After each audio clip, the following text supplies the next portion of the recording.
کہ آپ یقین کریں گے کہ ایک ایسا جنگ ہوا تھا جس میں نہ ٹینک تھے نہ فوجی، پھر بھی اس جنگ نے پورا جنگل بدل کر رکھ دیا۔ ایک طرف زندگی کا محافظ تھے اور دوسری طرف موت اور تباہی کی سپاہی۔ آج ہم جانیں گے فلم کی فارسٹ واریئرز کی اس حیران کن جنگ کی کہانی۔ یہ صرف درخت اور پھولوں کی کہانی نہیں بلکہ زندگی اور موت کے درمیان ایک عظیم جنگ کی داستان ہے، ایک ایسی جنگ جس کا فیصلہ پوری جنگل کی قسمت بدلنے والا تھا۔ اس جنگل نے ہمارے لیے ایک مائکرو ورلڈ بنایا، یہ ایک مکمل تہذیب نظام ہے۔ جنگل کی جنگجو پتوں کی اشرفیہ ہے، وہ ہوا کہ پرندوں پر سوار ہوتے ہیں اور آسمان میں اڑتے ہیں۔ وہ پتوں کو بکتر بنانے، تیز تلواریں اور کمانیں پکڑنے کے لیے استعمال کرتے ہیں۔ وہ فطرت کی ترتیب اور زندگی کی نمائندگی کرتے ہیں اور اس دنیا کی محافظ ہے، اور ان کی مخالف برف کو پکڑنے والا سپاہی ہے۔ کوے اور چمگادڑ پر سوار ہے اور بوسیدہ مٹی اور مرد پتوں سے مل کر بنتے ہیں۔ وہ زوال اور تباہی کی ترجمان ہے، وہ جہاں جاتے ہیں زندگی کی زوال پذیر ہوتے ہیں۔ وہ صرف تاریک علاقے کو بڑھانا چاہتا ہے، یہ صرف زمین پر قبضہ نہیں ہے، یہ جنگل کی زندگی اور موت کے بارے میں جنگ ہے۔ برف پر قبضہ کرنے والے سپاہیوں کا رہنما مینڈرک، اس کا مقصد صرف قبضہ کرنا نہیں ہے بلکہ جنگل کو مکمل طور پر صاف کرنا ہے۔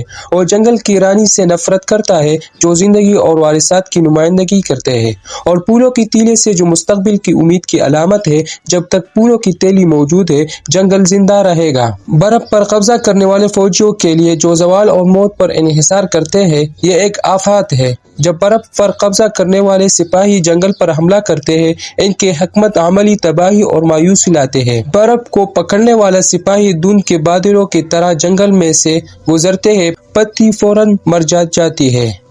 بصری اثر آپ کو فوری طور پر سمجھتا ہے زندگی کی قوت کو کیا چھین لیا جا رہا ہے۔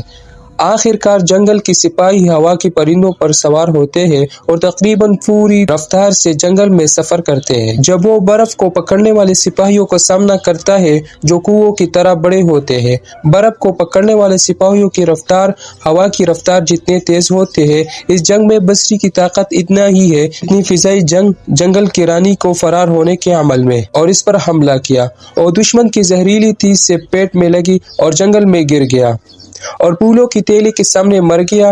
اس نے اپنی جان اس بیچ کی حفاظت کے لیے استعمال کیا اور ایسی ایک انسانی لڑکی کی سپرد کیا جو جنگل میں داخل ہوئے۔ جب تک پھولوں کا تیلا موجود ہے جنگل کا ایک نیا ملکہ کا استقبال کر سکتا ہے اور زندگی واپس آ سکتا ہے۔ پوری فلم کا سب سے چونگا دینے والا منظر پوری چاند کی رات ہے، اس وقت جب پھولوں کی تیلے کھلنے کو برف کا لیڈر قیدی اور فوجی پھولوں کی تیلے کو کھلنے سے روکنا چاہتا ہے۔ وہ لاتعداد چمگادڑوں کو چاند کی روشنی کو ڈھانپنے کا حکم دیتا ہے جس کی وجہ سے پھولوں کا تیلا چاند کی روشنی کو جذب کرنے سے قاصر رہتا ہے اور آہستہ آہستہ مر جاتا ہے۔ پھر جنگل کا سپاہی اپنے ہتھیار اٹھا لیتا ہے اور حملے کا سامنا کرنے کے لیے ایک فارمیشن بناتے ہیں۔ اس وقت آپ کا ہوا کی پرندوں اور شواریوں کو سبز لہر اور کالے سیلاب کی طرح دیکھیں گے۔ حملے کا سامنا کرے، روشنی دیکھے، بارش دیکھے، چیخے اور چیخے۔ آخر کار جنگل کی سپاہیوں کے سخت مزاحمت کی تخت چمگادڑ بکھر گیا اور پھولوں کے تیلے کھل گیا، ایک نیا ملکہ پیدا ہوئے اور زندگی کی طاقت پوری جنگل میں پھیل گیا۔ اس نے تباہ شدہ زمین کو ایک لمحے ٹھیک کر دیا اور اندھیروں کو منتشر کر دیا۔ آخر کار نئے ملکہ کی پیدائش کے ساتھ زندگی کی طاقت پوری جنگل میں پھیل گیا، اندھیرا ختم ہو گیا اور جنگل دوبارہ زندہ ہو گیا۔ لیکن سوال یہ ہے اگر آپ اس جنگل میں ہوتے ہیں تو زندگی کے محافظوں کا ساتھ دیتے یا تباہ